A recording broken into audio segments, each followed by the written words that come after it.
Hi guys, welcome back to 3 Points Podcast. I'm your host Luke. Today covering the Chelsea vs Tottenham game, which did happen last night for you guys because you will be watching this in the morning. Before we do dive into that Chelsea Tottenham game, if you guys could please smash that like button below, guys, it would mean the world to us.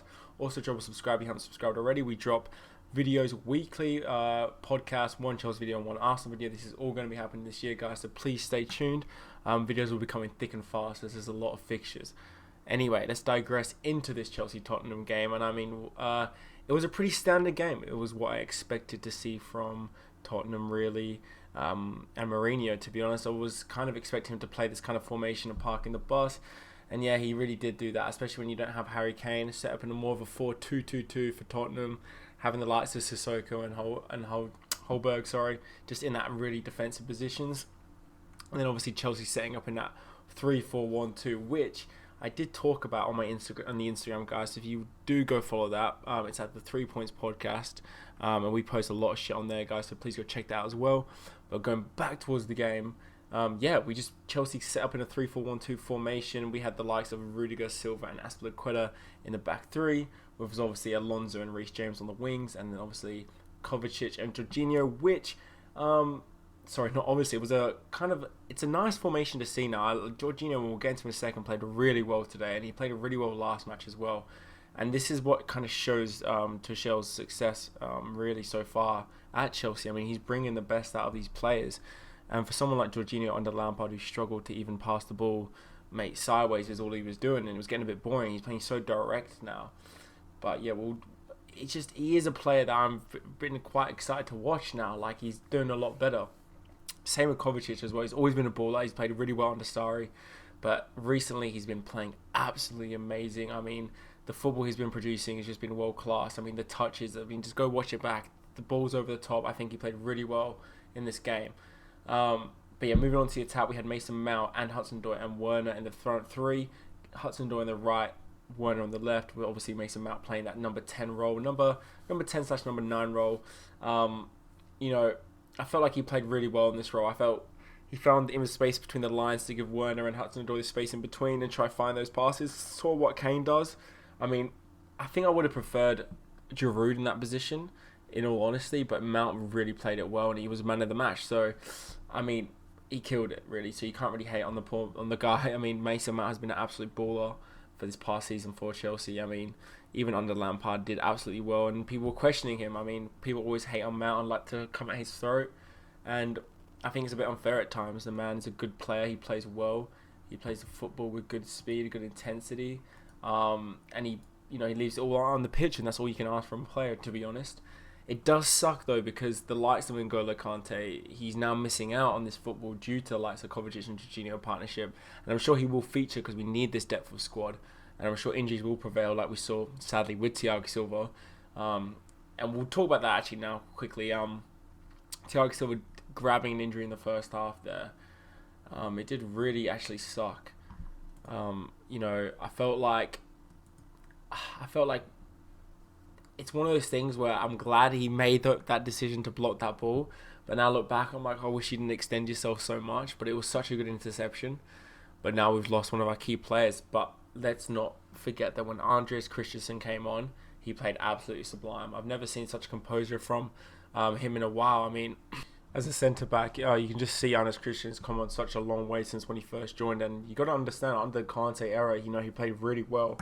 And he was our main centre-back when Luiz was missing. So you got to give credit where credit's due. I think he came on and did really well. I mean, he put in that place and, kept us at a 1-0 win, which Jorginho scored that penalty, and I'm glad he did not do the hop skip. And if we talk about that penalty incident for a second really quickly, I mean, how strange was that? Dyer going in the box and throwing out a strange leg. I don't know what he was doing. I don't understand it. Maybe he felt like he was going to get the ball. I don't know. It was rash from him. And it was good to see, really, that Werner kind of like... I'm trying to give him scraps here, and that might be good for his confidence, but I do want to see more from him. I feel like, especially as a Chelsea fan, I can preach this for a lot of people right now. It's just, you want to see goals from the guy, I just want to see his confidence go up, and he is quite a sensitive player.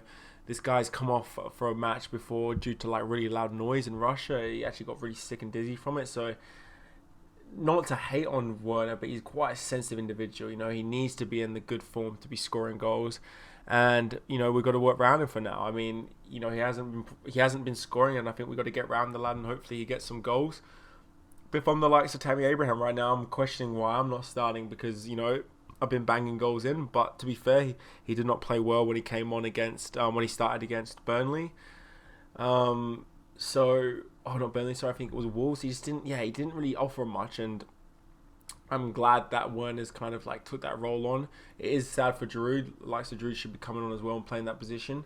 And it is interesting now, like, will Ziyech now feature? Will Chilwell feature? Like, there's a lot of positions now that have been questions, obviously, with the likes of Alonso coming back into the side. Yeah, it is just a madness right now, but we took that 1-0 win over Tottenham. I think that does take us 2-6 on the table as well, which, if you're looking at the hindsight of things, I mean, looking back a couple of weeks ago, we thought we were in jeopardy, losing Lampard, and now a couple of weeks later, like I said, we're doing well, sitting quite healthy at 6th place, challenging top 4 easily now. I mean, our biggest competition is going to be Leicester if we do want to get to top 4. I mean, when you look at it, like, Leicester are doing so well at the moment, and they're going to be our biggest challenge. I mean, West Ham, Liverpool, you expect those guys to kind of go up. You're expecting Leicester to drop points. You're expecting West Ham to drop points, but out of Liverpool, Leicester, Man United, Man City, I'm kind of hoping Leicester drop points here, but it's going to be tough. It's going to be a tough end to the season. I mean, if we do miss out on top 4, I think it'd be very harsh to get rid of Tuchel, sorry. I mean, he's obviously been brought in to secure us top 4. Can he do that? Is it a realistic expectation to have? I think it is. But in saying that, I mean, it puts a lot of pressure on him, and he's dealt with it well so far. I mean, 3 clean sheets in his first 3 games. The first manager to do that since Mourinho in 2004. I mean, he offers a lot right now. But yeah, I really want to talk about Tottenham for a second. I mean, how poor did they come out? I mean, I felt like the way Chelsea started the game was so attacking, so dominant, with the likes of Kovacic playing some good movement, especially with Jorginho moving the balls across. And then compare that to Tottenham. I mean, they just came out and played like they were away.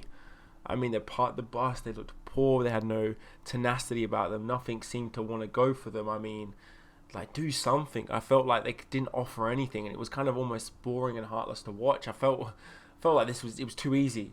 And when Thiago Silva got injured, I did panic a little bit, and then we digressed into the second half, and they came out that half. But I feel like only because Lucas Moura came on, the other lad came on, and they just kind of started making a lot of fucking noise. I mean, who was the other lad that came on? Let me just check real quickly.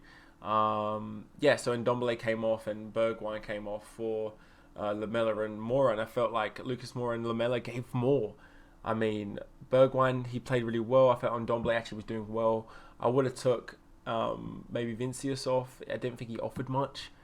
Son was kind of went missing this game, for being honest. I didn't really see Son as a threat this game. I mean, it just wasn't Tottenham's game. I feel like, it's weird not to see Gareth Bale come on. And, I mean, a game changer, you expect him to come off in the 90th minute, do something, change the game.